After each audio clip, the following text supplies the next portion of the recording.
താപത്രയേണാഭിഹതസ്യ ഘോരേ സന്തപ്യമാനസ്യ ഭവാധ്വനീശ പശ്യാമി നാന്യശരണം തവാഘ്രി ദ്വന്ദ്വാദപത്രാത് അമൃതാഭിവർഷാത്. സാധാരണ കൊടകളൊക്കെ ചൂട് തടുക്കും. പക്ഷേ ഭഗവാന്റെ പാദങ്ങളാകുന്ന ഈശ്വരന്റെ പാദാരവിന്ദ കൊടയുണ്ടല്ലോ, ആ പാദാരവിന്ദ കൊടയ്ക്കുള്ള വിശേഷത അമൃത് ഇങ്ങനെ പൊഴിച്ചുകൊണ്ടിരിക്കും എന്നുള്ളതാണ്. അപ്പൊ അമൃത് പൊഴിക്കുന്ന കൊടയാണ് അങ്ങയുടെ 2 പാദങ്ങൾ എൻ്റെ തലയുടെ മുകളിൽ എന്നാണ് പറയുന്നത്. സാധാരണ നമ്മൾ ഒരാളെ നമസ്കരിക്കുമ്പോൾ ആ പാദമെടുത്ത് തലയിൽ വെക്കണം എന്നാണ് നമ്മുടെ ഉദ്ദേശം. ആരും ചെയ്യാറില്ല എന്നേ ഉള്ളൂ. അപൂർവം ചിലര്, എൻ്റെ ജീവിതത്തിൽ അപൂർവം ചിലര്, അവർ നമസ്കരിച്ചിട്ട് തൃപ്തിയില്ല, കാല് വലിച്ച് തലയുടെ മുകളിൽ വയ്ക്കും. അപ്പം അത് ഈ പറയുന്നതിന് തെറ്റില്ല. ഭഗവാന്റെ പാദങ്ങൾ നമ്മുടെ തലയുടെ മുകളിലാണ് വേണ്ടത്, താഴത്തല്ല. നമ്മൾ ഇങ്ങനെ സാധാരണ പാദങ്ങൾ ഇങ്ങനെ നോക്കുകയാണല്ലോ ചെയ്യുക, അതുപോരാ. ആ പാദങ്ങൾ നമ്മുടെ തലയുടെ മുകളിൽ ഇങ്ങനെ നിൽക്കണം. അപ്പോഴാണ് ഇങ്ങനെയുള്ള അമൃതാഭിവർഷമായിരിക്കുന്ന ആദപത്രമായി തീരുക. ദഷ്ടം ജനം സമ്പതിതം ബിലേസ്മിൻ കാലാഹിന ക്ഷുദ്രസുഖോരുതർഷം സമുദ്ധരൈനം കൃപയാപവർഗ്യൈഃ വചോഭിരാസിഞ്ച മഹാനുഭാവ. ആർക്ക് വേണമെങ്കിൽ എങ്ങനെ വേണമെങ്കിൽ ഭഗവാനെ സ്തുതിക്കാം. ആ സ്തുതിക്കുന്നവരുടെ മനസ്സ്, നില, ആവശ്യം, അവർക്ക് അറിവുള്ള കാര്യങ്ങൾ, അവരുടെ ആഴം, വിസ്താരം, ഊഷ്മളത, ഇതൊക്കെ അനുസരിച്ച് സ്തുതിയുടെ കാര്യങ്ങളാ മാറും. നോക്കൂ അദ്ദേഹം പറയണത് എന്താണ്? ദഷ്ടം ജനം സമ്പതിതം ബിലേസ്മിൻ കാലാഹിന ക്ഷുദ്രസുഖോരുതർഷം. പ്രഹ്ലാദനാണ് മുമ്പ് പറഞ്ഞത് എന്ത്? ഹിത്വാത്മപാദം ഗൃഹമന്ധകൂപം വനം ഗതോ യദ്ധരിമാശ്രയേത എന്ന അച്ഛൻ്റെ ചോദ്യത്തിന് മറുപടിയായി പറഞ്ഞു. മോനെ മടിയിലിരുത്തി ചോദിച്ചു, നീ ഇത്ര നാളും പഠിച്ചതിൽ വെച്ച ഏറ്റവും വിശേഷപ്പെട്ട ഭാഗം എന്താ, ഒന്ന് പറഞ്ഞു കേൾപ്പിക്കുമോ എന്ന്. അപ്പൊ പറഞ്ഞതാ ഹിത്വാത്മപാദം ഗൃഹമന്ധകൂപം. നിങ്ങളൊക്കെ വീട് കെട്ടി പാർക്കുന്നുണ്ടല്ലോ, ശ്രീമദ് ഭാഗവതത്തിൻ്റെ പേരിൽ ഒക്കെ പൊട്ടക്കിണറാണ്. നല്ല പോലെ മനസ്സിലാക്കിക്കോളൂ. അതിൽ കുപ്പിച്ചില്ലുണ്ട്, കല്ലുണ്ട്, കുറേ കാലം ഉപയോഗിക്കാതെ കിടക്കുന്നത് കൊണ്ട് തേളുണ്ട്, പാമ്പുണ്ട്, മൂർഖനുണ്ട്, 8 അടി മൂർഖനൊക്കെ അതിൻ്റെ ഉള്ളിലുണ്ട്. പൊട്ടക്കിണറാ.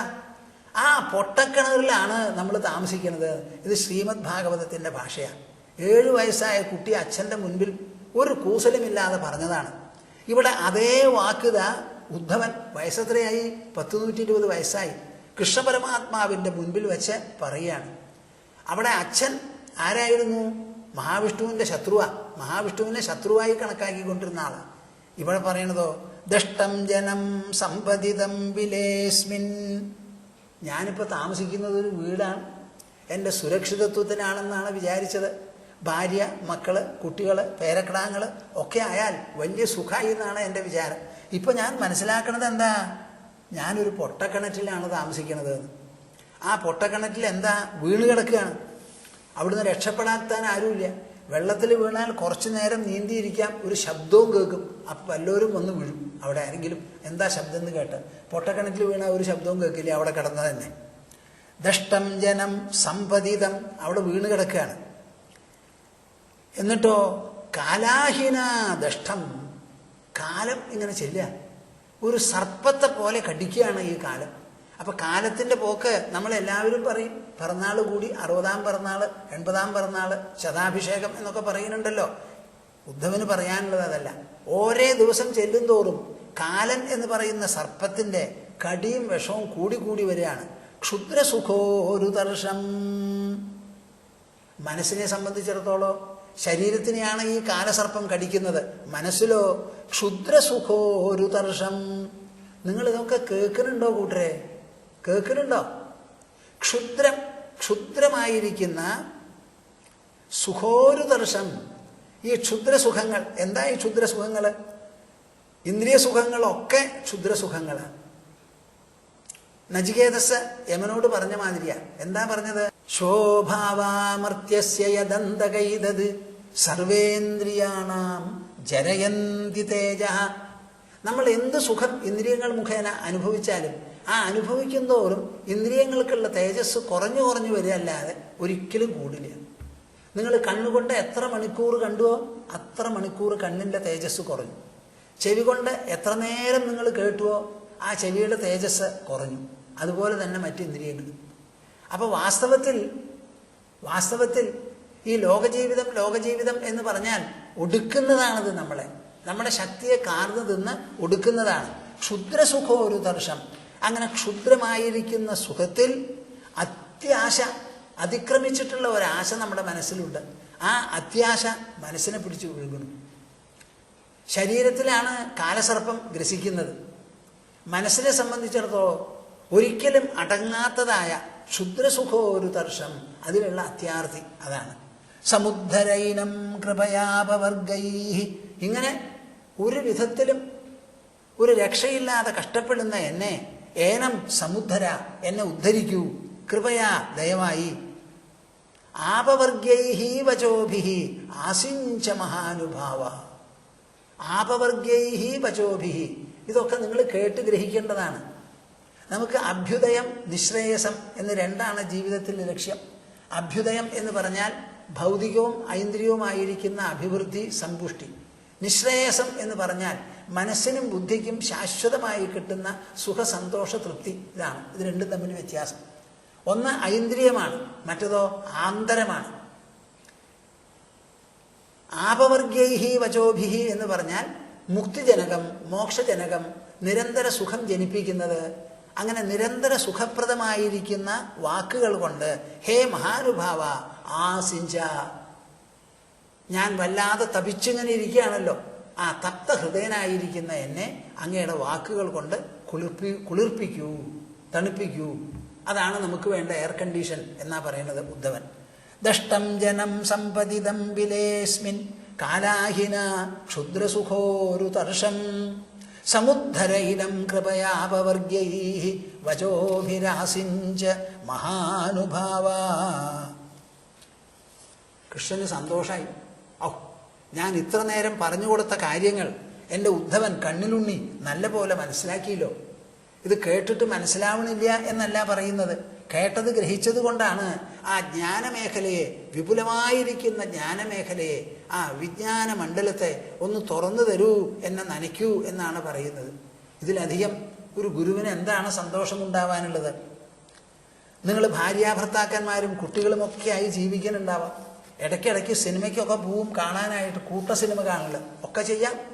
ഇടയ്ക്ക് വീട്ടിലുള്ള വെപ്പൊക്കെ മുടക്കി ഹോട്ടലിൽ ചെന്ന് ഊണ് കഴിക്കാമെന്ന് പറഞ്ഞ് അവിടെയുള്ള സാധനങ്ങൾ, ഇപ്പോൾ ഒക്കെ ഹോട്ട് ഫുഡ് ഉണ്ടല്ലോ, അതൊക്കെ ധാരാളം കഴിച്ചു വരാനൊക്കെ പുറപ്പെടും. അതൊന്നുമല്ല ജീവിതത്തിലുള്ള സുന്ദര സുഭഗമായിരിക്കുന്ന അവസരങ്ങൾ. ഏതാ? എല്ലാവരും കൂടിയിരിക്കുക, അച്ഛൻ, അമ്മ, മക്കള്, എല്ലാവരും. സാധിച്ചാൽ അടുത്തുള്ള ബന്ധുക്കളോ അയൽവക്കക്കാരെയോ വിളിക്കാം. എന്നിട്ടോ ശ്രീമദ് ഭാഗവതത്തിലെ ഒരു അധ്യായം വായിക്കുക. അല്ലെങ്കിൽ ആരെങ്കിലും സജ്ജനങ്ങളെ വീട്ടിലേക്കൊന്ന് വിളിച്ചു കൊണ്ടുവരിക. എന്നിട്ട് ഞങ്ങൾക്കൊന്ന് നിമിചക്രവർത്തി ചോദിച്ച മാതിരി നല്ലത് പറഞ്ഞു തരൂ എന്ന് പറയാൻ പറയുക. അത് ചെവി കൂർപ്പിച്ച് കേൾക്കുക, വന്നവരെ സ്വാഗതം ചെയ്യുക, വേണ്ടതുപോലെ ഇരുത്തുക. അതൊക്കെ കഴിഞ്ഞാൽ സാധിച്ചാൽ നിങ്ങൾക്ക് എല്ലാവർക്കും പ്രസാദം എന്നുള്ള നിലയ്ക്ക് കുറേശ്ശെ എല്ലാവർക്കും വിതരണം ചെയ്ത് പിന്നെ അതേപോലെ ഒരു ദിവസം ഉണ്ടാവാൻ കാത്തു നോറ്റിരിക്കുക. ഇതാണ് ആവശ്യം. ജീവിതത്തിൽ ഇത് മാത്രമേ ഉന്നമനത്തിനുള്ള വഴിയുള്ളൂ കൂട്ടരെ. നിങ്ങൾ വിചാരിക്കുന്ന മാതിരി ആധുനിക സുഖ സൗകര്യങ്ങളും എല്ലാം അങ്ങോട്ട് നിറച്ചിരുന്ന് അങ്ങനെ ചാഞ്ഞങ്ങോട്ട് ഇരുന്നാൽ ആയി എന്ന് നിങ്ങൾ ഒരിക്കലും വിചാരിക്കരുത്. അതല്ല ജീവിതത്തിൽ മനുഷ്യന് ശ്രേഷ്ഠത വരുത്തുന്നത്.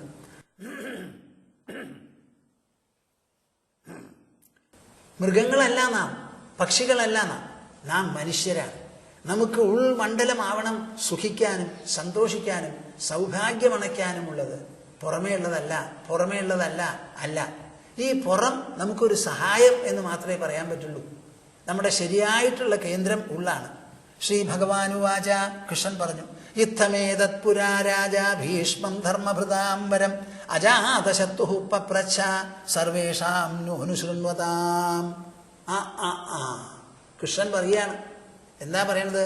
യുദ്ധം ഇപ്രകാരം, ഏതത് പുരാ രാജാ ഭീഷ്മം ധർമ്മഭൃതാംബരം. യുധിഷ്ഠിരൻ രാജാവായിരുന്നു. ആ യുധിഷ്ഠിര രാജാവ്, കൃഷ്ണനും യുധിഷ്ഠിരനും തമ്മിൽ സഹോദരന്മാർ പോലെയുള്ള ബന്ധമാണ്. കൃഷ്ണന് യുധിഷ്ഠിരനോട് നല്ല ബഹുമാനമാണ്. യുധിഷ്ഠിരൻ കൃഷ്ണനോട് വലിയ സ്നേഹമസൃതയാണ്. അതാണല്ലോ കൃഷ്ണൻ തന്നെ പോണം അംബാസിഡറായി ദുര്യോധൻ്റെ അടുത്ത്. യുദ്ധം ഒഴിവാക്കി, രക്തച്ചൊരിച്ചൽ ഒഴിവാക്കി, ഭംഗിയായിട്ട് കാര്യം അവസാനിപ്പിക്കണം എന്ന് പറഞ്ഞ് ഒരാളെ പറഞ്ഞയക്കണം. അതിന് കൃഷ്ണ അങ്ങല്ലാതെ വേറെ ഒരാളും ഇല്ല എന്ന് പറഞ്ഞപ്പോൾ കൃഷ്ണൻ പോവാൻ കൂട്ടാക്കി പോയി. പ്രയോജനമൊന്നും ഉണ്ടായില്ല. അപ്പം അവർ തമ്മിൽ വലിയ അടുപ്പാണ്. ആ അടുപ്പുള്ളത് കൊണ്ട് യുധിഷ്ഠിരൻ പ്രധാനപ്പെട്ട കാര്യങ്ങളൊക്കെ ചെയ്യുമ്പോൾ കൃഷ്ണൻ കൂടെ ഉണ്ടായിരുന്നു. ഇതും അങ്ങനെ ഒന്നാണ്. യുദ്ധമേതത് പുരാ രാജ, മുൻപ് രാജാ യുധിഷ്ഠിരൻ ഭീഷ്മം ധർമ്മഭൃതാം വരം, ധർമ്മഭൃതാം വരം ഭീഷ്മം. ഈ ജീവിതത്തിലെ എല്ലാ ധർമ്മങ്ങളും അറിയാന്ന് പറഞ്ഞാൽ എളുപ്പമുള്ള കാര്യങ്ങളാണെന്ന് വിചാരിക്കരുത്. ബുദ്ധിമുട്ടും വിഷമവും ഒന്നുമില്ലാത്ത സമയത്ത് നമുക്ക് സാധാരണ ധർമ്മങ്ങളൊക്കെ മതി. കുരുക്ഷേത്രത്തിൽ വന്ന് യുദ്ധം ചെയ്യാൻ പുറപ്പെട്ടപ്പോൾ യുധിഷ്ഠിരൻ കണ്ടത് ആരെയാ? പിതാമഹനെയും ദ്രോണനെയുമാണ് കണ്ടത്. ഒന്ന് മുത്തച്ഛൻ. എങ്ങനത്തെ മുത്തച്ഛൻ? ചെറുപ്പം മുതൽക്ക് പാവം, കല്യാണമൊന്നും കഴിച്ചിട്ടില്ല, നൈഷ്ഠിക ബ്രഹ്മചര്യം സ്വീകരിച്ചു, വിവാഹം കഴിക്കില്ല എന്ന് അച്ഛന് വേണ്ടി പറഞ്ഞു. ആ കുരുസിംഹാസനത്തെയും കുരുവംശത്തെയും പരിപൂർണമായി പരിലാളിച്ചു കൊണ്ടുവന്ന ആ മുത്തച്ഛൻ മടിയിലിരുത്തി ചെറിയ ചെറിയ ചോറുരുള കൊടുത്ത് വളർത്തിയിട്ടുള്ള കുട്ടിയാണ്. ഇന്നും ആ മുത്തച്ഛന് കണ്ണിലുണ്ണിയാണ് പാണ്ഡവന്മാർ. അങ്ങനെയുള്ള മുത്തച്ഛൻ കമാൻഡർ ഇൻ ചീഫായിട്ട് നിൽക്കുന്നു. അപ്പുറത്ത് ദ്രോണാചാര്യർ. അദ്ദേഹം പഠിപ്പിച്ചു തന്ന അസ്ത്രശസ്ത്ര വിദ്യ അർജുനന്റെ കയ്യിലുള്ളൂ. അപ്പൊ ഗുരു പഠിപ്പിച്ചു തന്ന വിദ്യയെ ഗുരുവിന്റെ നേരെ പ്രയോഗിക്കുക എന്ന് പറഞ്ഞാൽ ഇതിലും കരാളമായി കഠോരമായി എന്തെങ്കിലും ഒന്നുണ്ടോ? അങ്ങനെ ഒരു സമയത്ത് എന്താ ധർമ്മം? അപ്പൊ ജീവിതത്തിൽ പ്രതിസന്ധികൾ വന്നു, സമസ്യകൾ വന്നു, ഡിസ്കംഫിച്ചർ ഉണ്ടായി, കോൺസ്റ്റർനേഷൻ ഉണ്ടായി. അതൊക്കെ നേരിടാൻ പറ്റിയിട്ടുള്ള വല്ല കാര്യങ്ങളും ഉണ്ടോ എന്നുള്ളതാണ് ചോദ്യം. യുധിഷ്ഠിരനോ യുദ്ധം കഴിഞ്ഞു, എന്നിട്ട് പേരിന് ജയം. ഓ, ഇനിയിപ്പോൾ എന്തു വേണം? 45 ലക്ഷം പടയാളികളായിരുന്നു അവിടെ. അർജുനന്റെ വിഷമം യുദ്ധം തുടങ്ങുന്നതിന് മുൻപായിരുന്നു. ഇവരെല്ലാം എനിക്ക് കൊല്ലേണ്ടി വരുമല്ലോ എന്നുള്ള പേടി, പാപം, ഭയം. ആ യുദ്ധം ശ്രീകൃഷ്ണൻ ഉപദേശിച്ചു. എങ്ങനെയാണ് ഉപദേശിച്ചത്? ധർമ്മമാണ് ഉപദേശിച്ചത്. അപ്പോൾ മുത്തശ്ശനെയും ആചാര്യനെയും കൂടി പടക്കളത്തിൽ നേരിട്ട് അമ്പെയ്യേണ്ടി വരും എന്ന് പറയുന്ന ആ കഠോരമായിരിക്കുന്ന ഒരു പ്രവൃത്തി ഉണ്ടല്ലോ, ആ സമയത്തും മനുഷ്യന്റെ മനസ്സിനെയും ബുദ്ധിയെയും സന്ധാരണം ചെയ്യാനായി നിലനിർത്താനായിട്ടുള്ള ധർമ്മം, അതാണ് ആത്മോപദേശം. ബാക്കിയൊന്നും അവിടെ യേശില്ല, പ്രയോഗിക്കില്ല എന്ന് വന്നപ്പോഴാണ് അനശ്വരമായ ആത്മാവിനെ പറ്റിയിട്ടൊരു പാട്ട് പാടിയത് കൃഷ്ണൻ.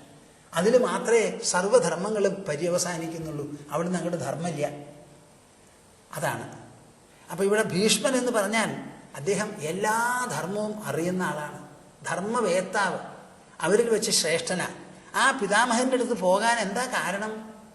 യുദ്ധം കഴിഞ്ഞു, 45 ലക്ഷം പേരാണ് വന്നിരുന്നത്. അതിൽ 10 ആൾ ഒഴികെ എല്ലാവരും മരിച്ചു. മരിച്ചു കഴിഞ്ഞാൽ പിന്നെ എന്താ ചെയ്യുക? ഇന്നത്തെ കാലത്തെ പോലെയല്ല. യുദ്ധം എന്ന് പറയുന്നത് ജീവിതത്തിൽ ഒരു പ്രത്യേക സാഹചര്യമാണത്. അത് കഴിഞ്ഞു. അപ്പം ഇനി മരിച്ചു പോയവർക്കൊക്കെ തർപ്പണം, ഉദകക്രിയ നടത്തുക.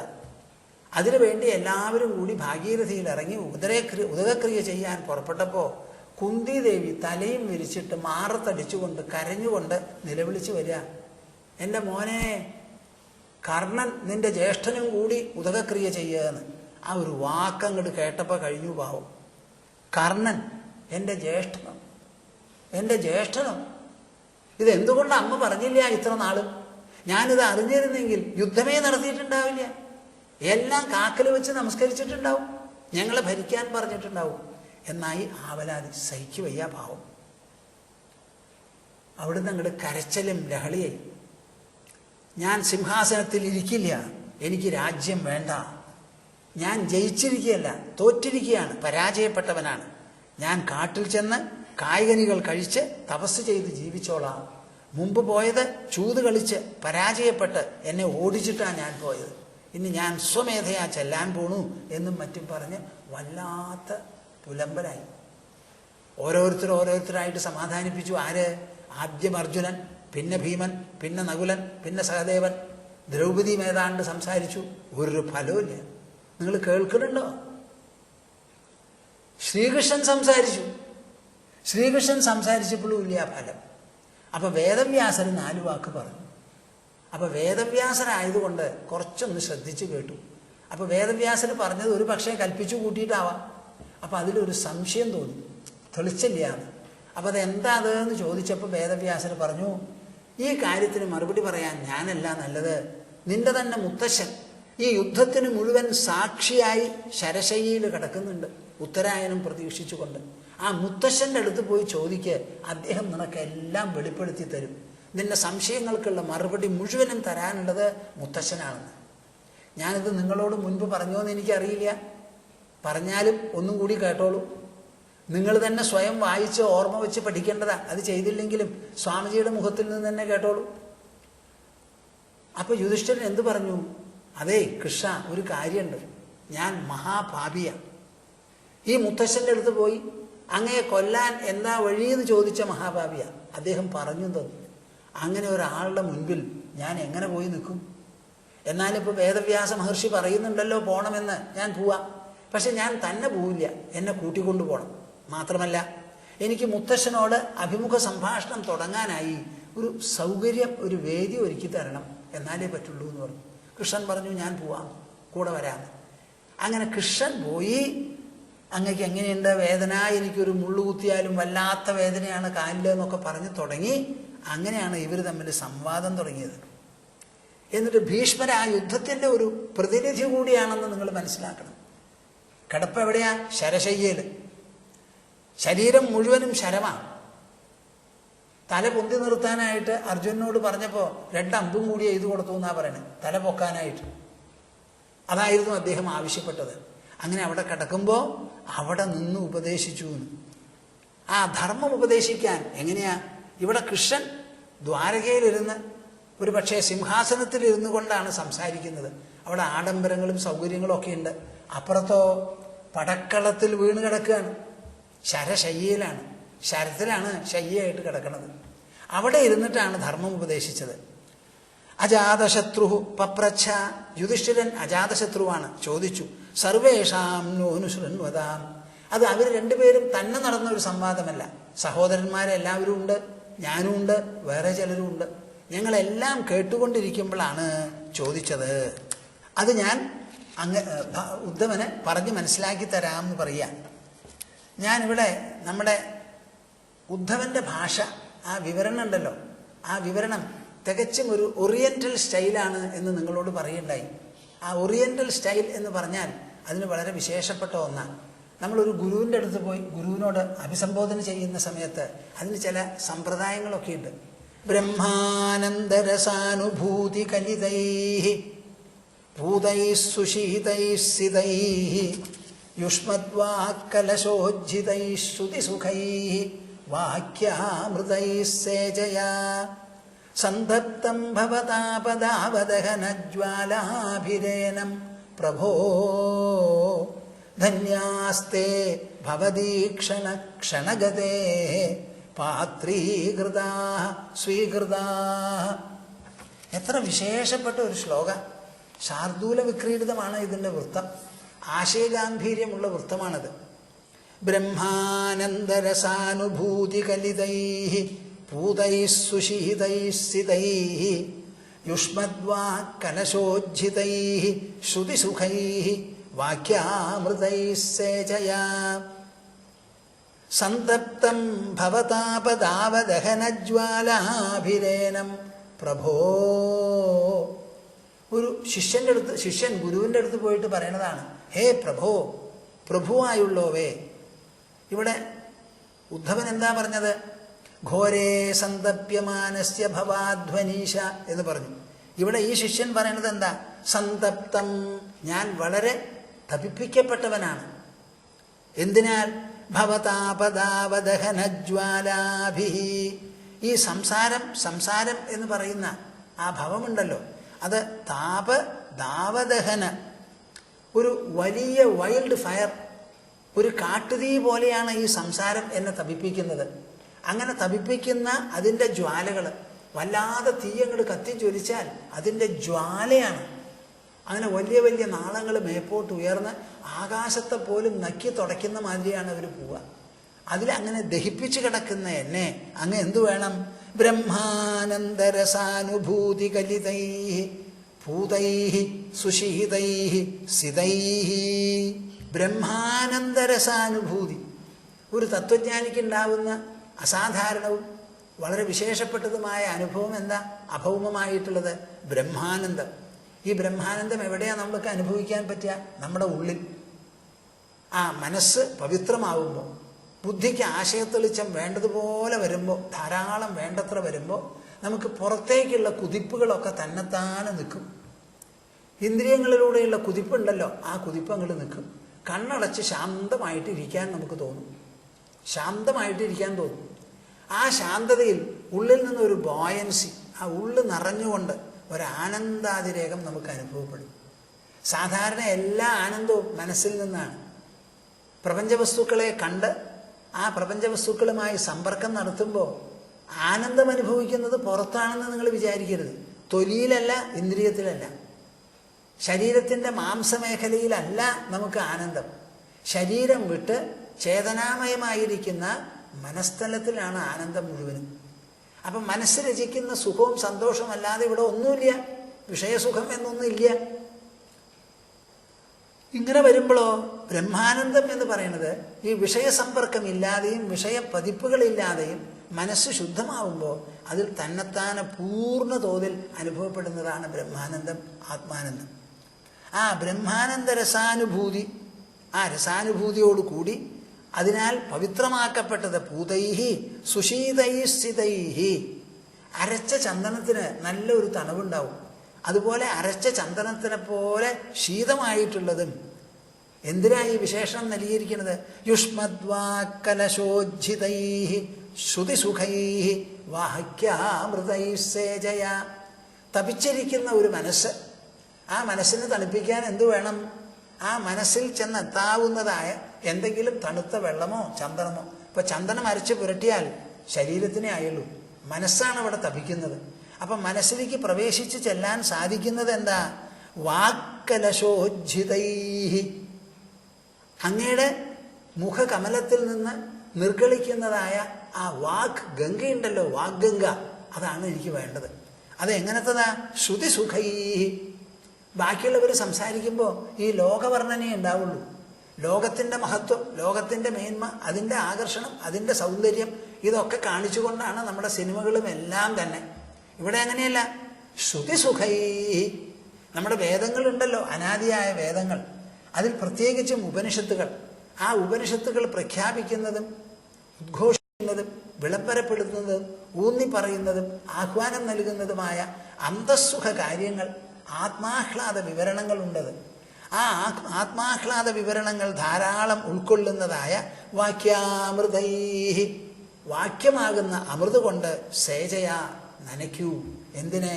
സന്തപ്തം ഭവതാപദാവദഹനജ്വാലാഭി. കാട്ടുതീ പോലെ പറന്നു പിടിച്ച് ആ ജ്വാലകൾ കൊണ്ട് ദഹിപ്പിച്ചുകൊണ്ടിരിക്കുന്ന എൻ്റെ മനസ്സിനെ ഒന്ന് തണുപ്പിക്കൂന്ന്. എന്താ ഞാനിത് പറയാൻ കാരണം? ധന്യാസ്തേ ഭവദീക്ഷണ ക്ഷണഗതേ പാത്രീകൃതാ സ്വീകൃതാ. ഈ ലോകത്തിൽ അങ്ങയെപ്പോലെയുള്ളവരുടെ ദർശനം, ഞങ്ങൾ അങ്ങയെപ്പോലെയുള്ളവരുടെ മുൻപിൽ വന്ന് നിന്നാൽ അങ്ങ് ഒന്നും ചെയ്യുന്നില്ല, കനിവോടുകൂടി ഞങ്ങളെ ഒന്ന് നോക്കണേ ഉള്ളൂ. ആ ഒരു നോട്ടമുണ്ടല്ലോ, ഞങ്ങളെ സംബന്ധിച്ചിടത്തോളം ഏറ്റവും ധന്യമായിരിക്കുന്ന മുഹൂർത്തവും ഞങ്ങളെ ധന്യാത്മാക്കളാക്കുന്നതുമാണ്. അത്ര വിശേഷപ്പെട്ടതാണ് സജ്ജനങ്ങളുടെ കാരുണ്യവർഷം. അവരുടെ കാഴ്ച അവരുടെ മുൻപിൽ, അവരുടെ ദൃഷ്ടിക്ക് പാത്രമായാൽ മാത്രം മതി. ധന്യാസ്തേ, അവരാണ് ലോകത്തിൽ ധന്യന്മാർ, ധന്യാത്മാക്കൾ. ഇനി എന്നെ സ്വീകരിക്കും കൂടി ചെയ്താലോ അതിലേറെയായി. ഏതെങ്കിലും ഒരു തത്വജ്ഞൻ, ഒരു മഹർഷി, ശരി ഞാൻ നിന്നെ ശിഷ്യനായി സ്വീകരിക്കുന്നു എന്നൊരു വാക്ക് പറഞ്ഞ് ശിഷ്യനായി സ്വീകരിച്ചു കഴിഞ്ഞാൽ അതിലും ധന്യത ലോകത്തിലൊന്നുമില്ല. നമ്മളൊക്കെ അച്ഛനമ്മമാർക്ക് പറഞ്ഞവരാ. അച്ഛനമ്മമാർക്ക് പറയാൻ പറ്റില്ല നീ എൻ്റെ മകനല്ല മകളല്ല, നമുക്കും പറയാൻ പറ്റില്ല അച്ഛനല്ല അമ്മയല്ലാന്ന്. അപ്പം അവർ നമ്മളെ സ്വീകരിക്കണ ചോദ്യം വരുന്നില്ല. പെറുമ്പോൾ തന്നെ ഞങ്ങളുടെ കുട്ടി എന്ന് പറഞ്ഞിട്ടാണ് ജനിക്കുന്നത്. അപ്പം സ്വീകാരം ആരുടെ മുൻപിലാണ് നമുക്ക് ഉണ്ടാവേണ്ടത്? ഒരു ഗുരുജനത്തിൻ്റെ മുൻപിലാണ്. അവിടെ മാത്രമേ നമ്മൾ ഐച്ഛികമായി ചെല്ലുന്നുള്ളൂ. ഐച്ഛികമായി അദ്ദേഹം സ്വീകരിച്ച് എൻ്റെ പുത്രനായി, മാനസപുത്രനോ മാനസപുത്രിയോ ആയി ഞാൻ സ്വീകരിച്ചു എന്ന് പറയുന്ന ചോദ്യം വരുന്നുള്ളൂ. അപ്പം നിങ്ങൾ എവിടെ വേണമെങ്കിൽ ജനിച്ചോളൂ, എന്ത് വേണമെങ്കിൽ ചെയ്തോളൂ, അവസാനം ഒരു തത്വജ്ഞനായിരിക്കുന്ന ഉപദേഷ്ടാവായിരിക്കുന്ന ഒരു ഗുരുവിൻ്റെ മുൻപിൽ ചെന്ന് അദ്ദേഹത്തിൻ്റെ ശിഷ്യത്വം അപേക്ഷിച്ച് അത് അദ്ദേഹം സ്വീകരിച്ചാൽ ആ സമയമാണ് ജീവിതത്തിൽ ധന്യമായിരിക്കുന്ന മുഹൂർത്തം. അതുകൊണ്ട് മാത്രമേ മനുഷ്യജീവൻ സാഫല്യമണിയാൻ പോകുന്നുള്ളൂ, സൗഭാഗ്യം അനുഭവിക്കാൻ പോകുന്നുള്ളൂ. ഇത് നല്ല പോലെ ഓർക്കണം.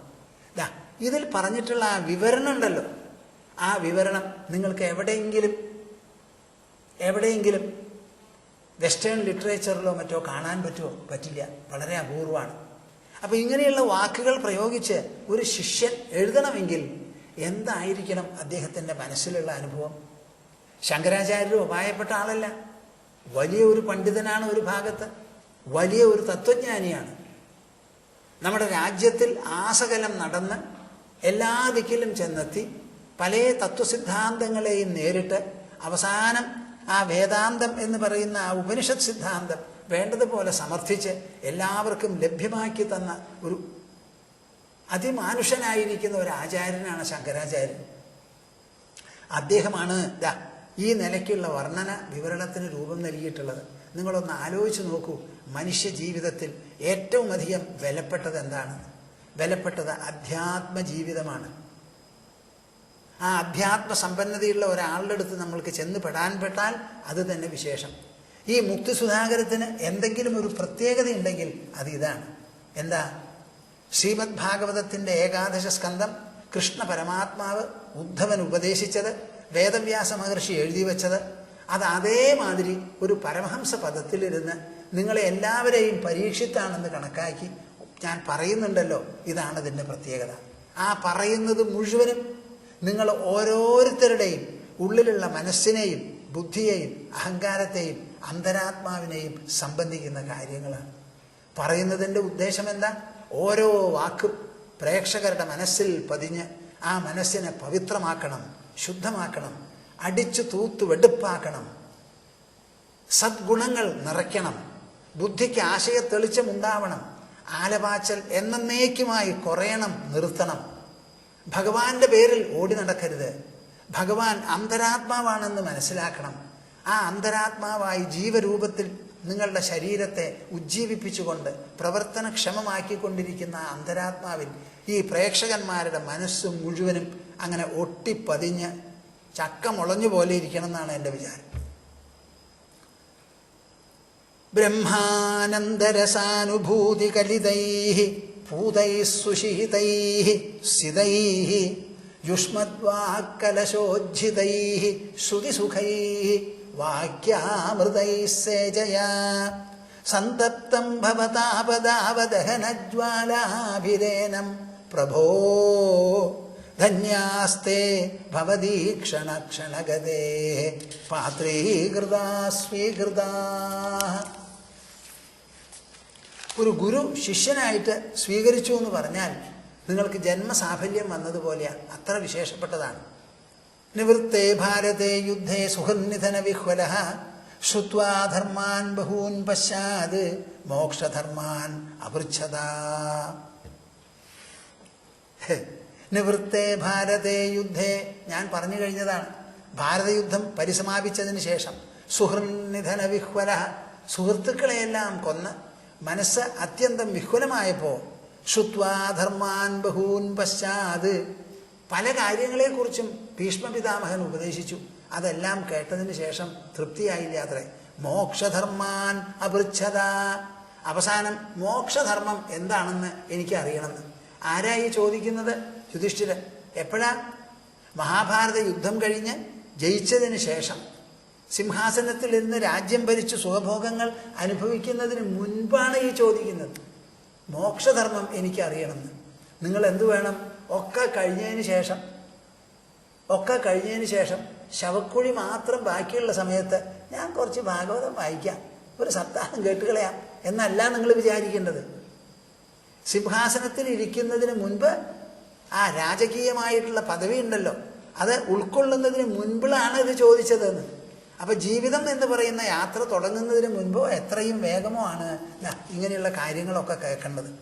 താനഹം തേ ഭിധാസ്യാമി ദേവവ്രതമുഖാത് ശ്രുതാൻ ജ്ഞാനവൈരാഗ്യ വിജ്ഞാന ശ്രദ്ധാഭക്ത്യുപബൃംഹിതാൻ. താനഹം. നോക്കൂ കൃഷ്ണൻ പറയുന്നത്. അതെ, ചോദിച്ചുല്ലോ, ഞാൻ പറയാം, കേട്ടോളൂ എന്നല്ല പറയുന്നത്. ഇതേമാതിരി ഒരു സന്ദർഭം മുൻപിലുണ്ടായി. യുധിഷ്ഠിരൻ ഞാനുണ്ടായിരുന്നു. മുത്തശ്ശനോട് ചെന്ന് ചോദിച്ചു. പലതും കേട്ടു, തൃപ്തിയായില്ല. അവസാനം മോക്ഷധർമ്മം ചോദിച്ചപ്പോൾ അതിന് മറുപടി പറഞ്ഞു. ഉദ്ധവനും ആവശ്യം മോക്ഷമാണല്ലോ, അതുകൊണ്ട് അത് ഞാൻ കേട്ടത് ഓർമ്മയുള്ളത് ഞാൻ പറഞ്ഞു മനസ്സിലാക്കി തരാം എന്നാണ് പറയുന്നത്. നമ്മുടെ ഈ ബ്രഹ്മവിദ്യ ഉണ്ടല്ലോ, ഈ പാരമഹംസ്യ സംഹിതയിൽ പ്രതിപാദിച്ചിട്ടുള്ള ഭക്തി, ജ്ഞാനം, വൈരാഗ്യം, ഇത് പുതുതായി വേദവ്യാസരുടെ കാലത്ത് ഉടലെടുത്തതല്ല. ഇത് അനാദിയായിട്ട് നമ്മുടെ രാജ്യത്തിലുണ്ട്, ഒരു പൈതൃകമായിട്ട്. ആ പൈതൃകത്തെ ഞാൻ കേട്ടത് ഉപദേശിച്ചു തരാം. താനഹം തേ ഭിധാസ്യാമി. ആ പറഞ്ഞത് എനിക്ക് ഓർമ്മയുണ്ട്, ഉദ്ധവന് ഞാൻ പറഞ്ഞു തരാം. ദേവവ്രത മുഖാത് ശ്രുതാൻ. ദേവവ്രതൻ എന്ന് പറഞ്ഞാൽ ഭീഷ്മനാണ്. ആ ഭീഷ്മർ പറഞ്ഞു കൊടുക്കുന്നത് അദ്ദേഹത്തിൻ്റെ മുഖത്തിൽ നിന്ന് വന്ന വാക്കുകൾ ഞാൻ കേട്ടത് അതേപടിക്ക് പറയാം. എന്താ അത്? ജ്ഞാന വൈരാഗ്യ വിജ്ഞാന ശ്രദ്ധ ഭക്തി ഉപബൃംഹിതാൻ. ഉദ്ധവൻ 3 വാക്കേ പറഞ്ഞുള്ളൂ. എന്താ? ജ്ഞാന വൈരാഗ്യ വിജ്ഞാന ശ്രദ്ധ ഭക്തി ഉപബൃംഹിതാൻ എന്നാണ് ഇവിടെ പറയുന്നത്. ജ്ഞാനം, വിജ്ഞാനം, വൈരാഗ്യം, ഭക്തി എന്നേ പറഞ്ഞുള്ളൂ. 4. ഇവിടെ കൃഷ്ണൻ ഒന്നും കൂടി ചേർത്തു, ശ്രദ്ധ എന്നും കൂടി. മനസ്സിലാക്കുന്നുണ്ടോ നിങ്ങൾ? ആ എഴുത്തിൻ്റെ മഹാത്മ്യം അത്. വേദവ്യാസരാണല്ലോ ഇത് എഴുതുന്നത്. ഉദ്ധവൻ ചോദിച്ചു, ശരി. ആ ചോദിച്ചതിന് മറുപടി പറയുമ്പോൾ അതിൻ്റെ ഒരു പടി മേലെയാ മറുപടി. താനഹം തേ ഭിധാസ്യാമി ദേവവ്രതമുഖാശ്രുതാൻ ജ്ഞാന വൈരാഗ്യ വിജ്ഞാന ശ്രദ്ധ ഭക്തി ഉപബൃംഹിതാൻ. ആ പറഞ്ഞിട്ടുള്ള വാക്കുകളുണ്ടല്ലോ, അത് ഇതാ ഈ പറയുന്നതൊക്കെ ഉണ്ട് മഹത്വങ്ങൾ. എന്തൊക്കെയാ? ജ്ഞാനം, ലോകത്തിനോട് വൈരാഗ്യം ജനിക്കാനുള്ള ഘടകങ്ങൾ മുഴുവൻ അതിലുണ്ട്. ആത്മജ്ഞാനം, അനുഭവവേദ്യം, അനുഭവസിദ്ധമാക്കാനുള്ള കാര്യങ്ങളും അതിൽ ചൂണ്ടിക്കാണിക്കുന്നു, ഉറപ്പിച്ചു പറയുന്നു. പിന്നെയോ സർവോപരി ശ്രദ്ധ. എന്താണ് ഈ ശ്രദ്ധ? ഗുരു വേദാന്തവാക്യേഷു ഭക്തിശ്രദ്ധേതി വിശ്രുത. പിന്നെയോ ശ്രദ്ധ. ശ്രദ്ധ എന്ന് പറഞ്ഞാൽ എന്താ? ഗുരു വേദാന്തവാക്യേഷു ഭക്തിശ്രദ്ധേതി വിശ്രുത. ഗുരുജനങ്ങൾ പറയുന്നതിലും വേദാന്ത വാക്യങ്ങളിലും അതീവ ഭക്തി, ഈശ്വരനോട് തോന്നുന്ന മാതിരിയുള്ള ഭക്തി ഈ വേദാന്ത വാക്യങ്ങളോടും ഗുരുവിൻ്റെ വാക്യങ്ങളോടും നമുക്ക് വേണം. അങ്ങനെ ആയാൽ ശ്രദ്ധയായി. പിന്നെയോ ഭക്തി, സാധാരണ നിലയ്ക്കുള്ള ഭക്തി, ഈശ്വരഭക്തി. ഇതെല്ലാം കൂടിക്കലർന്നതാണ്. ഉദ്ധവൻ ചോദിച്ചപ്പോൾ 4 ഉള്ളൂ, ഇവിടെ 5ാമത്തതൊന്നും കൂടി. ജ്ഞാന വൈരാഗ്യ വിജ്ഞാന ശ്രദ്ധ ഭക്തി ഉപബൃംഹിതാൻ. ഇതെല്ലാം ധാരാളം ഉള്ളടങ്ങുന്നതായിരുന്നു ആ സംവാദം. അത് ഞാൻ കേട്ടത് അതേപടിക്ക് ഞാൻ പറഞ്ഞ് മനസ്സിലാക്കി തരാം ഉദ്ധവ.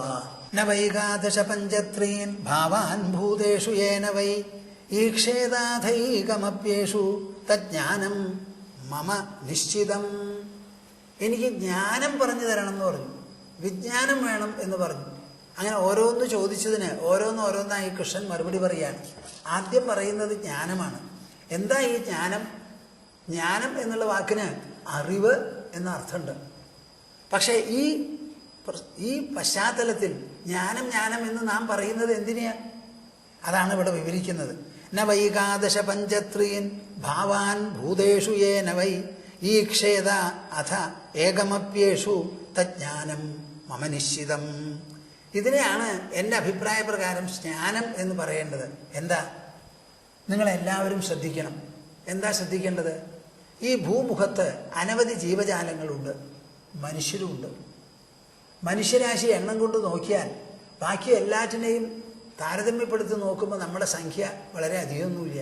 കാര്യം ഇന്ത്യയിൽ ജനസംഖ്യ കൂടുതലാണെന്ന് ജനങ്ങൾ പറഞ്ഞോട്ടെ.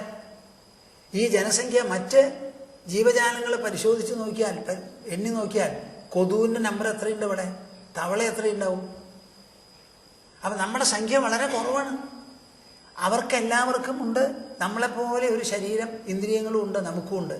എന്നാൽ ഈ മനുഷ്യ ജീവിതത്തിനും മറ്റുള്ളതിനും തമ്മിൽ എന്താ വ്യത്യാസം? ആന വലിയ കരജന്തുവാണ്. തുമ്പിക്കൈയും കാലും കൊമ്പും ഒക്കെ ആയിട്ടാണ് അത് നടക്കുന്നത്. അതും ഈ ലോകത്തിനെ നോക്കി കാണുന്നു, അതിന് കാണാനുള്ള ഇന്ദ്രിയങ്ങളുണ്ട്, അതും ഭക്ഷണം കഴിക്കണോ ഒക്കെ ചെയ്യണം. പക്ഷേ അവർക്ക് ഈ ലോകത്തിനെ കുറിച്ച് ഒരു പരിശോധനയോ ഒരു പരിഗണനയോ ഒരു നിരൂപണമോ ഒന്നുമില്ല. നമ്മെ സംബന്ധിച്ചിടത്തോളം നാം ബുദ്ധിയുള്ളവരാണ്, മനസ്സുള്ളവരാണ്, സംസാരശേഷിയുള്ളവരാണ്, ആശയവിനിമയം ചെയ്യാൻ സാധിക്കുന്നവരാണ്. അതുകൊണ്ട് അവർ ജീവിക്കുന്ന മാതിരി ലോകത്തിൽ തിന്നുകൊണ്ടും കുടിച്ചുകൊണ്ടും ഉറങ്ങിക്കൊണ്ടും ദാമ്പത്യ ജീവിതം നയിച്ചതുകൊണ്ടും പോരാ, നയിച്ചുകൊണ്ടും ഇരുന്നാൽ പോരാ. നമുക്ക് ഈ ലോകത്തിനെ അപഗ്രഥിച്ച് മനസ്സിലാക്കേണ്ടതുണ്ട്. ഇപ്പോൾ സാധാരണ സ്കൂളിൽ കുട്ടികൾ പഠിക്കാൻ പോയാൽ അവരെ പഠിപ്പിക്കുന്നതാണ് എന്ത്? മാത്തമാറ്റിക്സ്, ഫിസിക്സ്, കെമിസ്ട്രി എന്നൊക്കെയുള്ള വിഷയങ്ങൾ. അപ്പോൾ നിങ്ങൾ സമ്മതിക്കുന്നുണ്ടോ നമ്മൾ മുട്ടാളന്മാരായിട്ടിരുന്നാൽ പോരാ, നമുക്ക് പഠിപ്പും അറിവും വേണമെന്ന്? ആ പഠിപ്പിൽ കണക്കെന്തിനാ? ഭൂമിശാസ്ത്രം എന്തിനാ? ഫിസിക്സും കെമിസ്ട്രി എന്തിനാ?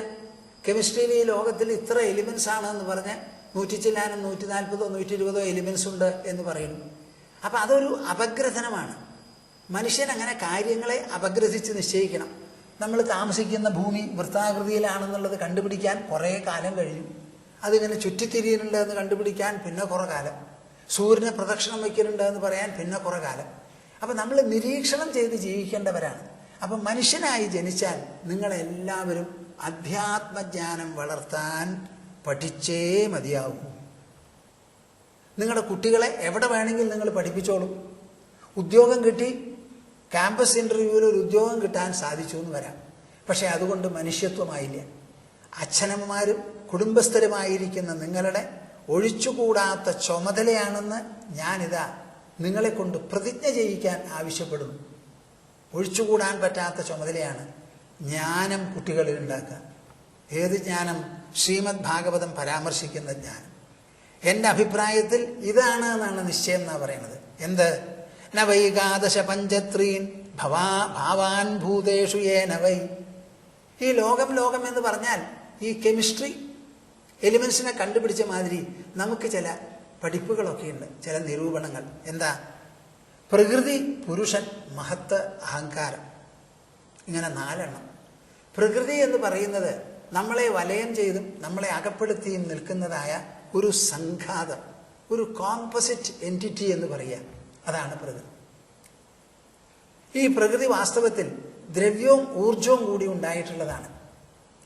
ഈ പ്രകൃതിയെ വേണ്ടതുപോലെ നിയോഗിക്കാനും വിനിയോഗിക്കാനും പ്രവർത്തിപ്പിക്കാനും അതിൽ പല വിധത്തിലുള്ളതായ ചക്രങ്ങളും സംക്രമണങ്ങളും ശൃംഖലകളും എല്ലാം ഉണ്ടാക്കി തീർക്കാനായി ബുദ്ധിയുള്ള ഒരു ഘടകം വേണം. അതാണ് പുരുഷൻ. അപ്പോൾ ഒരു ഭാഗത്ത് പ്രകൃതി, ഈ നേച്ചർ, മറുഭാഗത്ത് ഇതിലുള്ള സുപ്രീം ഇൻ്റലിജൻസ്, ഒരു പുരുഷൻ. ഇവർ രണ്ടുപേരും കൂടിയിട്ട് എന്താ ഉണ്ടായിരുന്നത്? ആദ്യമായിട്ടൊരു മഹത്ത്, അവ്യാകൃതം എന്നൊക്കെ പറയും, അവ്യക്തം. ആ മഹത്ത് കഴിഞ്ഞാൽ പിന്നെ ഒരു അഹങ്കാരം. ഈ അഹങ്കാരം, മഹത്ത്, പ്രകൃതി, പുരുഷൻ എന്ന് പറയുന്ന 4 എണ്ണം. പിന്നെയോ തന്മാത്രകളാണ് പിന്നെയുള്ളത്. എന്താ ഈ തന്മാത്രകൾ? നമുക്കതിനെ കണ്ടുപിടിക്കാനോ എടുക്കാനോ പരിശോധിക്കാനോ ഒന്നും പറ്റിയെന്ന് വരില്ല. എന്തൊക്കെയാ? ശബ്ദം, സ്പർശം, രസം, രൂപം, ഗന്ധം. ഇപ്പം ഞാനൊരു വസ്തുവിനെ നോക്കി, അത് പച്ച നിറമാണെന്ന് പറഞ്ഞു. എവിടെയാ ഈ പച്ച നിറം? പച്ച നിറം എന്ന് പറയുന്നത് എൻ്റെ മനസ്സിലുള്ള ഒരു ഭാവനയാണ്. ആ ഭാവനയെ എനിക്ക് എടുത്തങ്ങോട്ട് തന്ന് നിങ്ങൾക്ക് പരിശോധിക്കാൻ പറയാൻ പറ്റില്ല. നിങ്ങൾക്കും ഉണ്ട് 5 ഇന്ദ്രിയങ്ങൾ, അനുഭവിച്ചറിഞ്ഞോളൂ. അപ്പോൾ ഇത് തന്മാത്ര എന്ന് പറഞ്ഞാൽ നമ്മുടെ മനസ്സിൽ ഭാവനാരൂപത്തിൽ, ആശയരൂപത്തിൽ രൂപപ്പെടുന്ന ഒരു പ്രത്യേക ഘടകമാണത്. അങ്ങനെയുള്ള 5 തന്മാത്രകൾ. ഈ തന്മാത്രകളെ ഗ്രഹിക്കാൻ വേണ്ടി 5 ജ്ഞാനേന്ദ്രിയങ്ങൾ: കണ്ണ്, മൂക്ക്, ചെവി, നാവ്, ത്വക്ക്. പിന്നെ ഈ ലോകത്തിൽ പ്രവർത്തിക്കാനും പ്രവർത്തന രൂപത്തിൽ ബന്ധപ്പെടാനും നമ്മൾ തന്നെ ആശയങ്ങളും ആവശ്യങ്ങളും പ്രകടമാക്കാനുമായിട്ട് 5 കർമ്മേന്ദ്രിയങ്ങൾ. അപ്പം എന്തൊക്കെയായി? പ്രകൃതി, പുരുഷൻ, മഹത്ത്, അഹങ്കാരം. ശബ്ദം, സ്പർശം, രസം, രൂപം, ഗന്ധം. കണ്ണ്, കാത്, ചെവി, മൂക്ക്, ത്വക്ക്. അങ്ങനെയായി. ഇപ്പം എല്ലാം കൂടിയിട്ട് എത്രയായി? പ്രകൃതി, പുരുഷം, മഹത്ത്, അഹങ്കാരം എന്ന് പറയുന്നത് 4. തന്മാത്രകൾ 5 എണ്ണവും കൂടി ചേർന്നാൽ 9 ആയി. കർമ്മേന്ദ്രിയങ്ങളും ജ്ഞാനേന്ദ്രിയങ്ങളും മനസ്സും കൂടിയാൽ എന്തായി? 11. 11 9 20. ഇനിയോ പഞ്ചഭൂതങ്ങൾ. നിങ്ങൾക്ക് എല്ലാവർക്കും അറിയാം, ഭൂമി മുതൽക്ക് ആകാശം വരെ 3 ഗുണങ്ങളും, ത്രിഗുണങ്ങൾ, സത്വം, രജസ്, തമസ് എന്ന് പറയുന്ന 3 ഗുണങ്ങൾ. ഇത്രയും കൂടി 28 ഘടകങ്ങളായാൽ ഈ ലോകത്തിലുള്ള എല്ലാറ്റിനെയും നമുക്ക് പരാമർശിക്കാം, വിവരിക്കാം, പ്രതിപാദിക്കാം. എന്ത് സംഭവങ്ങളെയും വിവരിക്കാൻ നമുക്ക് സാധിക്കും. ഈ 28 ഘടകങ്ങളാണ് പ്രകൃതിയെ രൂപപ്പെടുത്തുന്നത് മുഴുവനും. നമ്മുടെ ശരീരമടക്കം, മറ്റുള്ള ജീവജാലങ്ങളുടെ ശരീരങ്ങളടക്കം എല്ലാം തന്നെ രൂപപ്പെടുത്തിയിട്ടുള്ളത് ഈ 28 എണ്ണാണ്. സൃഷ്ടി ആകെ ഈ 28 എണ്ണത്തിൻ്റെ പ്രകടനമാണ്. ഇതിൻ്റെ ആകത്തുകയാണ് ഈ സൃഷ്ടി. അത് തന്നെ പലതും പെർമ്യൂട്ടേഷൻ, കോമ്പിനേഷൻ വഴി ഉണ്ടാക്കിയിട്ടുണ്ട് എന്ന് കാണണം. ഈ 28-ൽ കാര്യവും കാരണവും കൂടി ചിന്തിച്ച് ചെന്ന് അകാരണമായിരിക്കുന്ന ഒരു ഘടകത്തിൽ നിന്നാണ് ഈ കാര്യകാരണ ശൃംഖല പുറപ്പെട്ടിരിക്കുന്നത് എന്ന് മനസ്സിലാക്കണം. അതങ്ങോട്ട് പറയുമ്പോഴാണ് സാധാരണക്കാർക്ക് നിങ്ങൾക്ക് ഗ്രഹിക്കാൻ വിഷമം വരിക. ഇപ്പോൾ നമ്മൾ കാര്യകാരണ ശൃംഖല എന്ന് പറയുന്നത് എന്താ? കാരണത്തിൻ്റെ രൂപഭേദമാണ് കാര്യം. അപ്പോൾ ഒരു കാര്യമുണ്ടെങ്കിൽ അതിന് കാരണം വേണം. ആ കാരണമോ മറ്റൊരു കാരണത്തിൻ്റെ കാര്യമാണ്. ആ അപ്പുറത്തുള്ള കാരണമോ വേറെ ഒന്നിൻ്റെ കാര്യമാണ്. അപ്പോൾ കാര്യത്തിൽ നിന്ന് കാരണം, ആ കാരണം തന്നെ കാര്യമാക്കി വേറെ ഒരു കാരണം, അങ്ങനെ പിന്നാക്കം ഇങ്ങനെ ചെന്നാൽ അങ്ങനെ ചെന്നുകൊണ്ട് തന്നെ ഇരിക്കാം. അങ്ങനെയുള്ള ഒരു ചിന്തയ്ക്ക് അർത്ഥമില്ല. ഇൻഫിനിറ്റ് റിഗ്രസ് എന്നാണ് അതിന് പറയുക. അത് ശരിയല്ല. അപ്പോൾ എന്തു വേണം? തുടക്കത്തിൽ അകാരണമായിരിക്കുന്ന ഒരു വസ്തു, ഒരു സാന്നിധ്യം ഉണ്ട് അവിടെ. അതിൽ നിന്നാണ് കാര്യകാരണ ശൃംഖല പുറപ്പെട്ടത്. അതിനെയാണ് ഈ ഈശ്വരൻ, പരമാത്മ, പരബ്രഹ്മം എന്ന് പറയുന്നത്. ഈ 28 എണ്ണം ഒരു അഭിവ്യക്തിയാണ്. It is a manifestation, a display and an extension. ഇതാണിത്. ഈ മാനിഫെസ്റ്റ് ചെയ്തപ്പോൾ എന്താണ് മാനിഫെസ്റ്റ് ചെയ്തത് എന്ന് ചോദിച്ചാൽ, ഒന്നിനും കാരണമോ കാര്യമോ ആകാത്തതായ പരബ്രഹ്മം. ആ പരബ്രഹ്മത്തിൻ്റെ പ്രകടനമാണ് ഈ കാണുന്ന 28 എന്ന് മനസ്സിലാക്കി ഈ ലോകം മുഴുവനും ഈ 28ൻ്റെ പെർമ്യൂട്ടേഷൻ, കോമ്പിനേഷനാണ്. ഈ 28 ഉദ്ഭവിച്ചിട്ടുള്ളത് പരബ്രഹ്മത്തിൽ നിന്നാണ്, അകാരണമായി എന്ന് മനസ്സിലാക്കുന്നതാണ് ഈ ക്ഷേത അഥ ഏകമപ്യേഷു. ഇവിടെ കാണുന്നത് മുഴുവനും നവൈകാദശ പഞ്ചത്രീൻ ഭാവാൻ ഭൂതേഷു യേന വൈ. എല്ലാ ഭൂതങ്ങളിലും ഈ 28 ഘടകങ്ങളെ കാണണം. അതേപോലെ ഈ 28 ഘടകങ്ങളിലും ഭൂതങ്ങളിലുമെല്ലാം ഏകം അഭി, അകാരണമായിരിക്കുന്ന ബ്രഹ്മത്തെയും പരമാത്മാവേയും പരമാർത്ഥ സത്യത്തെയും കാണുക. ഏതുപോലെ? നമ്മൾ കിടന്നുറങ്ങുന്ന സമയത്ത് സ്വപ്നം കണ്ടാൽ ആ സ്വപ്നത്തിൽ പല വസ്തുക്കളും നമ്മൾ കാണുന്നുണ്ട്. ഈ പ്രപഞ്ച വസ്തുക്കളെ ഇന്ദ്രിയങ്ങളുടെ മുൻപിൽ സ്ഥൂല വസ്തുക്കൾ കാണുന്നത് പോലെ മനസ്സിൽ സ്വപ്ന പ്രപഞ്ചത്തിലെല്ലാം കാണുന്നുണ്ട്. ആ കാണുന്നതിൽ മുഴുവനും ശ്രദ്ധിക്കുന്നുണ്ടോ നിങ്ങൾ? കാണുന്നതിൽ മുഴുവനും മനസ്സ് വ്യാപിച്ചു കിടക്കുക. അതുകൊണ്ടാണ് ഠപ്പ് ആ സ്വപ്നങ്ങളിൽ നിന്ന് മനസ്സ് എല്ലാറ്റിനെയും പിൻവലിച്ച് നമ്മളെ ഉണർത്തി വിടുന്നത്. അപ്പം സർവ്വദിക്കിലും വ്യാപിച്ചു കിടക്കുന്ന ഒരു ബ്രഹ്മമുണ്ട്. അത് അകാരണമാണ്. ആ ബ്രഹ്മത്തിൽ നിന്നാണ് ഈ നിർഗളനം ഉണ്ടായിരിക്കുന്നത് എന്ന് മനസ്സിലാക്കി ഗ്രഹിക്കുന്നതാണ് ജ്ഞാനം.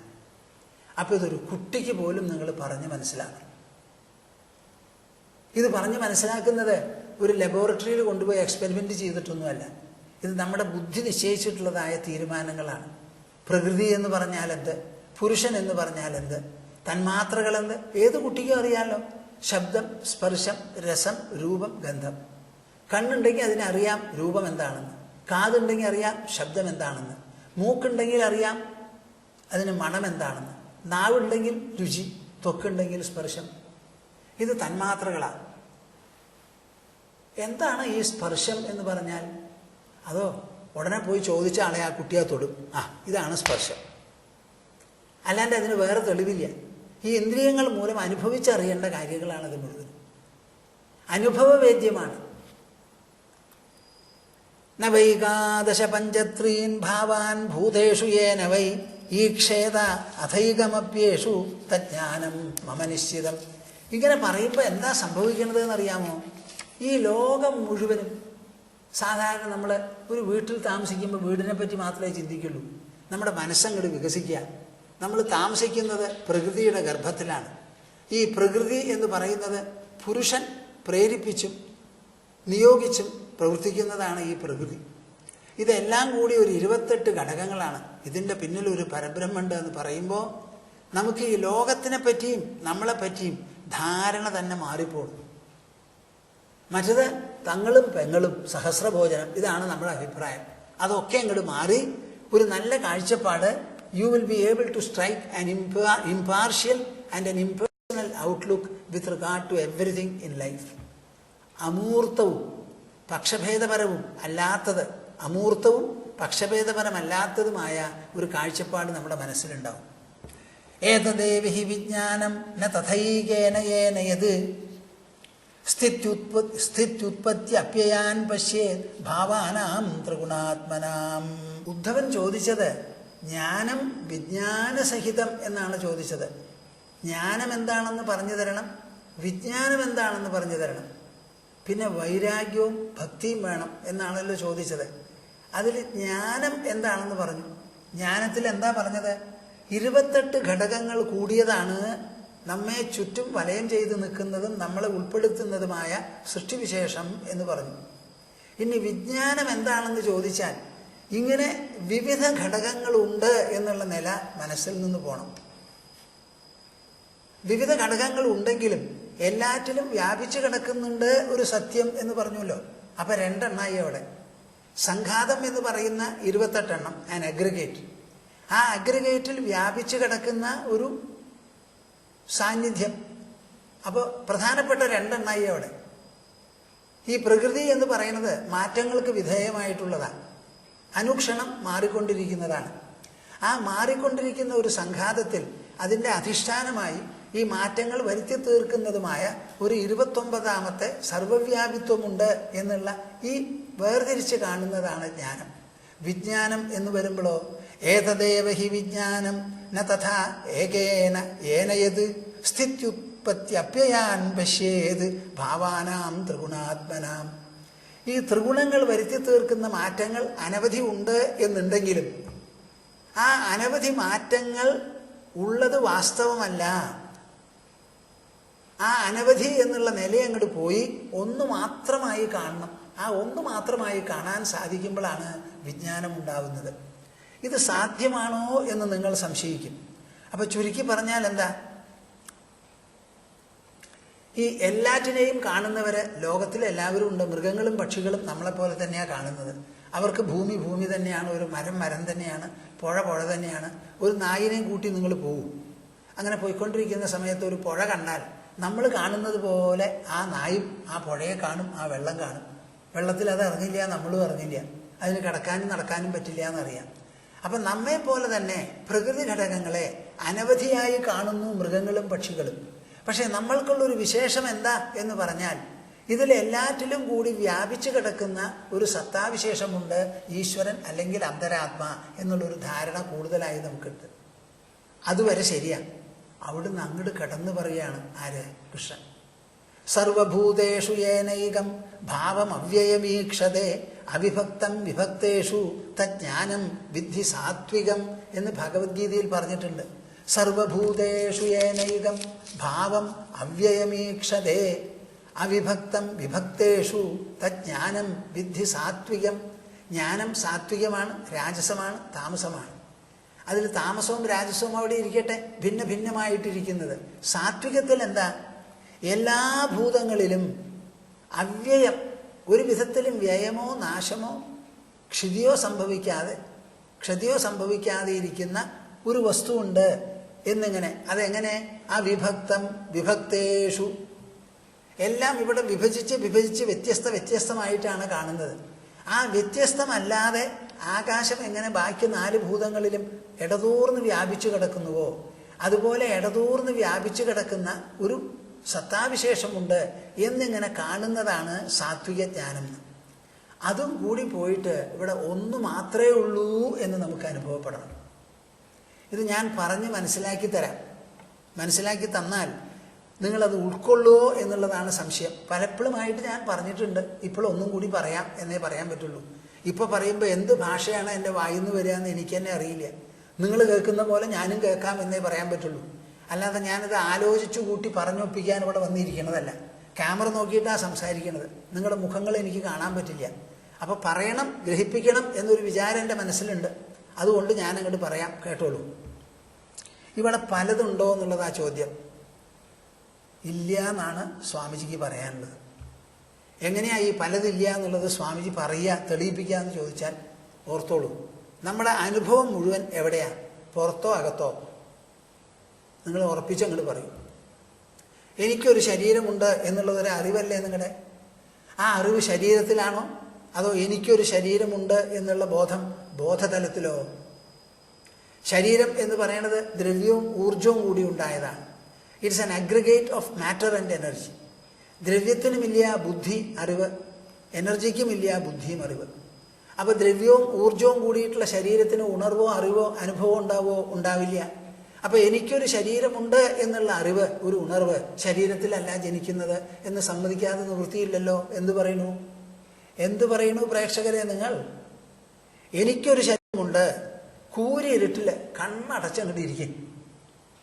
കണ്ണടച്ചിരിക്കുമ്പോൾ കയ്യും കൂടി ഇങ്ങനെ ശരീരത്തിൽ നിന്ന് അകറ്റി നിർത്തുക. നിങ്ങൾക്ക് അറിഞ്ഞുകൂടെ എനിക്കൊരു ശരീരമുണ്ടെന്ന്? ഇത് കണ്ടിട്ടാണോ? അല്ല. കേട്ടിട്ടാണോ? അല്ല. തൊട്ടു നോക്കിയിട്ടാണോ? അല്ല. രുചിച്ചിട്ടാണോ? അല്ല. മണത്തിട്ടോ? അല്ല. പിന്നെ എങ്ങനെയാ നിങ്ങൾക്ക് ഈ അനുഭവം ഉണ്ടാവുന്നത്? അപ്പൊ എനിക്കൊരു ശരീരമുണ്ട് എന്നുള്ള ഉണർവ് ശരീരം നൽകുന്നതല്ല. ആ ഉണർവിന്റെ ആസ്ഥാനം ദ്രവ്യ ഊർജ അതീതമായിരിക്കുന്ന ചേതനാതലത്തിലാണ്. സമ്മതിച്ചോ? ഇനി ഇവിടുന്ന് അങ്ങോട്ട് പറയാം. കിടന്നുറങ്ങി. ആ സമയത്ത് ഞാൻ സുഖമായിട്ട് ഉറങ്ങിയതിന് ശേഷം എണീക്കുമ്പോഴാണ് പറയുന്നത്. ആ സമയത്ത് നിങ്ങൾക്ക് ശരീരമില്ല, മനസ്സില്ല, ബുദ്ധിയില്ല, അഹങ്കാരമില്ല, ലോകം തീരെയില്ല. അങ്ങനെ ഒരു ദേശയിൽ ഞാൻ ഉറങ്ങി എന്ന് പറയുമ്പോൾ ആ ഉറങ്ങിക്കിടക്കുന്ന ഒരുത്തൻ, ശരീരമില്ലാത്തവൻ, മനസ്സില്ലാത്തവൻ, ബുദ്ധിയില്ലാത്തവൻ, അഹങ്കാരമില്ലാത്തവൻ, ലോകസ്പർശമില്ലാത്തവൻ, അങ്ങനെ ഒരുത്തനാണെന്ന് മനസ്സിലായോ? ആ ആളാണ് എഴുന്നേൽക്കുന്നത്. അപ്പോൾ എഴുന്നേൽപ്പ് എന്ന് പറയുന്നത്, എഴുന്നേൽക്കൽ എന്ന് പറയുന്നത് ശരീരത്തിൻ്റെ അവസ്ഥയോ അതോ നിങ്ങളുടെ ബോധതലത്തിൻ്റെ അവസ്ഥയോ? ബോധതലത്തിൻ്റെ. അങ്ങനെ എണീറ്റതിന് ശേഷമാണ് നമ്മൾ തന്നെ ആ ബോധതലം തന്നെ ഗർഭാശയത്തിൽ രൂപപ്പെടുത്തിയ ശരീരത്തിലെ ഇന്ദ്രിയങ്ങളിലൂടെ നോക്കി ലോകങ്ങളെ കാണുന്നത്, ലോകവസ്തുക്കളെ കാണുന്നത്. അപ്പോൾ എഴുന്നേൽക്കുന്നത് ഈ ജീവൻ അല്ലെങ്കിൽ ബോധതലത്തിൻ്റെ അവസ്ഥയാണ്. ആ എണീറ്റതിന് ശേഷം ഈ ലോകവസ്തുക്കളെ നോക്കി നമ്മൾ ലോകമുണ്ടെന്ന് പറയുന്നു. അപ്പോൾ ലോകം ഒരനുഭവമാണ്. എങ്ങനെ ദേഹാനുഭവമോ അതേമാതിരിയാണ് ലോകാനുഭവം. ആ ലോകാനുഭവം നിങ്ങൾക്ക് ഉണ്ടാവുന്നത് എവിടെയാ? എവിടെ ദേഹാനുഭവം ഉണ്ടാവുന്നുവോ അവിടെ തന്നെ ലോകാനുഭവം. ദേഹാനുഭവം എവിടെയാണ് ഉണ്ടായത്? ദേഹതലത്തിനെ അതിക്രമിച്ച് ഉള്ളിൽ ബോധതലത്തിൽ. അതേ ബോധതലത്തിലല്ലേ ലോകാനുഭവം ഉണ്ടാവുന്നത്? അപ്പോൾ ഈ ലോകം എന്ന് പറയുന്നത് ബാഹ്യമായ ഒരു അസ്തിത്വമോ അതോ ബാഹ്യ അസ്തിത്വമാണെന്ന് കാണിച്ചു തരുന്ന നിങ്ങളുടെ ഉള്ളിലെ ബോധതലത്തിലോ? ഉള്ളിലത്തെ ബോധതലത്തിലുള്ള ഒരു ഉണർവല്ലേ ഈ ബാഹ്യലോകം എന്ന്. ബാഹ്യം ആന്തരം എന്നുള്ള വിഭജനം തന്നെ നമ്മുടെ മനസ്സ് രൂപപ്പെടുത്തുന്നതാണ്. അപ്പോൾ ഈ ലോകത്തിനെ കുറിച്ച് നാം ദർശിക്കുന്നുണ്ട്, അനുഭവിക്കുന്നുണ്ട് എന്നുണ്ടെങ്കിലും ആ അനുഭവം ഉള്ളിൽ നടക്കുന്നതാണ്. എവിടെ എനിക്കൊരു ശരീരമുണ്ടെന്നുള്ള അനുഭവം ഉണ്ടായോ, എവിടെ ഞാൻ എന്നുള്ള ഒരു അനുഭവം ഉണ്ടായോ, അതേ അനുഭവതലത്തിലാണ് ലോകത്തിൻ്റെ പ്രതീതികളും ജനിക്കുന്നത്. ഈ ലോകത്തിൻ്റെ പ്രതീതികളല്ലാതെ ഒരു ലോകം നിങ്ങൾക്കുണ്ടോ? ഇല്ല. ഈ പ്രതീതിയോ ബോധതലത്തിലുള്ള പ്രതീതികളാണ്. അപ്പം ഞാനൊരു ആനയെ കണ്ടാലും, ഒരു കുതിരയെ കണ്ടാലും, അണ്ണാറക്കണ്ണനെ കണ്ടാലും, ഒരു കൊതുവിനെ കണ്ടാലും, ഒരു പർവ്വതത്തെ കണ്ടാലും, സൂര്യനെ കണ്ടാലും, ചന്ദ്രനെ കണ്ടാലും, ഭഗവാൻ എന്ന് പറഞ്ഞ ഒരു മൂർത്തിയെ കണ്ടാലും ഈ കാഴ്ചയൊക്കെ ഉള്ളനുഭവമാണ്. ഉള്ളനുഭവം എന്ന് പറഞ്ഞാൽ ബോധതലത്തിൽ ഉദിച്ച് അസ്തമിക്കുന്നതായ പ്രതീതികൾ. അങ്ങനെ വരുമ്പോൾ എല്ലാ പ്രതീതികളിലും ഒരൊറ്റ ബോധതലമല്ലേ ഉള്ളൂ. ഈ ബോധമല്ലാതെ വേറെ എന്തെങ്കിലും ഉണ്ടോ? ഞാനൊരു ആനയെ കാണുമ്പോൾ ആന അവിടെ നിൽക്കുക, കാണുന്നത് ഞാൻ എൻ്റെ ഉള്ളിലാണ്. അപ്പം എൻ്റെ ഉള്ളാണ് ഒരു ആനയെ രചിച്ച് എനിക്ക് അനുഭവപ്പെടുത്തി തരുന്നത്. അപ്പം എൻ്റെ ഉള്ളിൽ രചിക്കുന്ന ആന എൻ്റെ ഉള്ളിൽ തന്നെയല്ലേ. അതിൽ ഞാനല്ലാതെ വേറെ വല്ലതും ഉണ്ടോ? ഇല്ലല്ലോ. ഇങ്ങനെ നോക്കുമ്പോൾ സർവ്വ അനുഭവങ്ങളിലും ജാഗ്രത, സ്വപ്നം, സുഷുപ്തി എന്ന് പറയുന്ന മൂന്നടക്കം എല്ലാ അനുഭവങ്ങളിലും ഒറ്റ ബോധതലം മാത്രമേ ഉള്ളൂ. ഇത് അനുഭവിച്ചറിയാൻ സാധിക്കണം. മാത്രമല്ല ഈ അനുഭവത്തിൻ്റെ പശ്ചാത്തലത്തിലും വെളിച്ചത്തിലുമാകണം നിങ്ങളുടെ ലോകജീവിതവും വ്യവഹാരവും മുഴുവനും. വേറെ ഒന്നും ആകരുത്. യസ്തു ആത്മരതിരേവ സ്യാത് ആത്മതൃപ്തശ്ച മാനവഃ ആത്മന്യേവ ച സന്തുഷ്ടഃ തസ്യ കാര്യം ന വിദ്യതേ. ബ്രഹ്മപ്രത്യയസന്തതിർജഗതോ ബ്രഹ്മൈവ സത്സർവദഃ ബ്രഹ്മപ്രത്യയസന്തതിർജഗതോ ബ്രഹ്മൈവ സത്സർവദഃ പശ്യാധ്യാത്മദൃശാ പ്രശാന്തമനസാ സർവാസ്വവസ്ഥാസ്വപി രൂപാദന്യദവേക്ഷിതം കിമഭിദഃ ചക്ഷുഷ്മതാം ദൃശ്യതേ തദ്വദ് ബ്രഹ്മവിദഃ സതഃ കിമപരം ബുദ്ധേർവിഹാരാസ്പദം. വിവേക ചൂടാമണിയിലുള്ള ഒരു ശ്ലോകമാണിത്.